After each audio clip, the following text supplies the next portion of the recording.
जोबोद गिदिर जों ट्राइबेलफोरनि बर' हारिनि खहा गोनां दिलीप सयखिया थांनाय समाव बुंनानै थांबाय।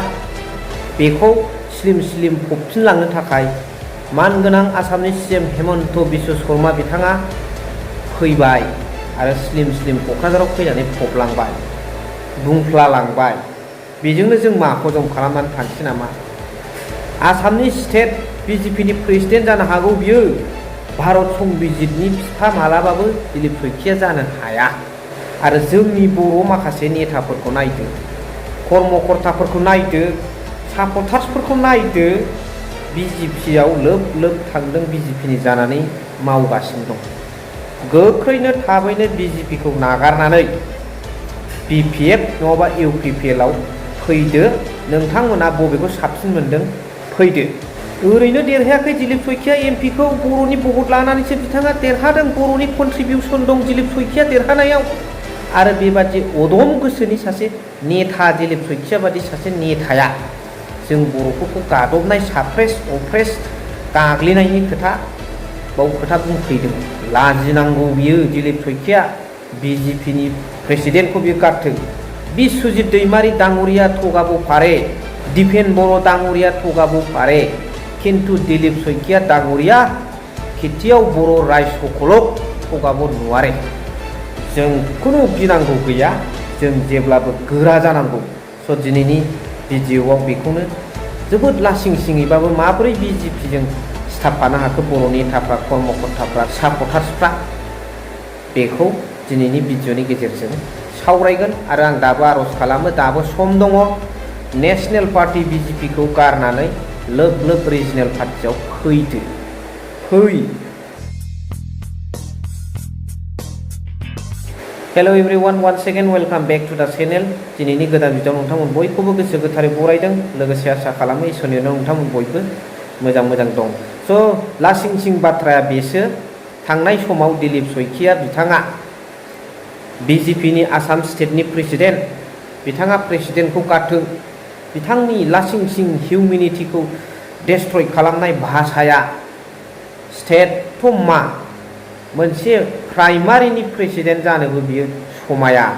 दिलीप सयखियानि MP जानायाव बर' सुबुंफोरनि, बर' रायजो राजानि अबदान दङ।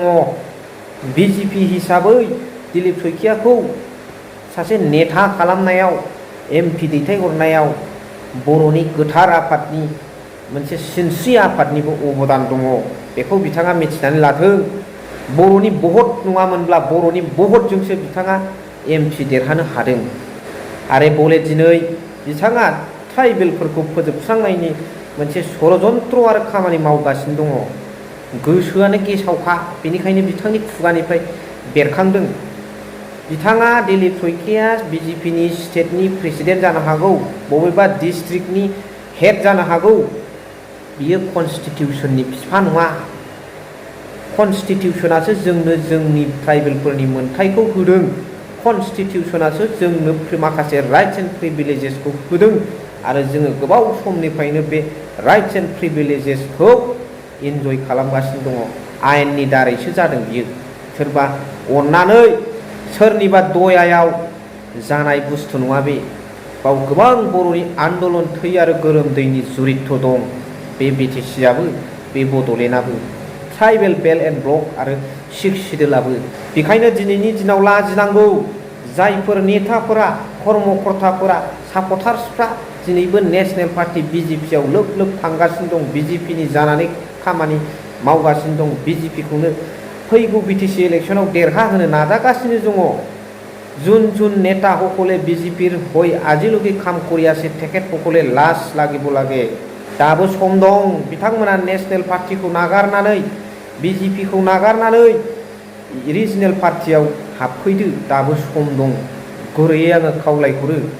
आरो लाजिनो रोङाब्ला नेसनेल पार्टियाव, BJPआव थानानै खामानि मावबाय था, खोनासंबाय था। दिलीप सयखिया मोनबादिनि बुंनाय भाषाखौ, बर'खौ नाख्रेबनाय, ट्राइबेलफोरखौ नाख्रेबनाय, ट्राइबेलफोरखौ फोजोबनो नागिरनायाव नोंसोरबो साफा साफा अबदान होनाय बादिसो जों नुयो। दिनै नुवाखै, सासेया बुंनानै थांबाय, दिलीप सयखियाया, हेमन्त बिश्व शर्मा मानगोनां आसामनि CM बिथाङा स्लिम स्लिम फबफैफ्लाबाय, बुंफ्लाफैबाय। सासेया बुंखांखाबाय आघात गोनां भाषाखौ, नाथाय सासेया फफ्लाफैनो नाजाफैबाय। बेफोर मा खेला, मा राजनितिक, बिथांमोना मा राजनितिक खालामो नुखाबाय, बड'फाखौ लानानै सिन्थाय, बेफोर माबा गेलेजाग्रा माबा मोनसे खेला नामा? बड'फाखौ लानानै बिथांमोना राजनितिक प्रसार मिथिङाव दोननानै राजनितिक खालामो बिजेपिया। जों माब्लाबाबो बेबादि खालामफेराखै। बिजेपि पार्टियाव थानानै मालाबाबो खामानि दामाव जायफोर नेता कर्मचारि सापटार्सफ्रा भुल बुजाबुजिनि गेजेरजों सानस्लाबा हस्लाबायाव दंमोन, बिथांमोना थाब दल नागारदो, रिजनेल पार्टियाव फैदो। लासिं सिं भाषाखौ नोंथांमोनाबो खोनाखाबाय।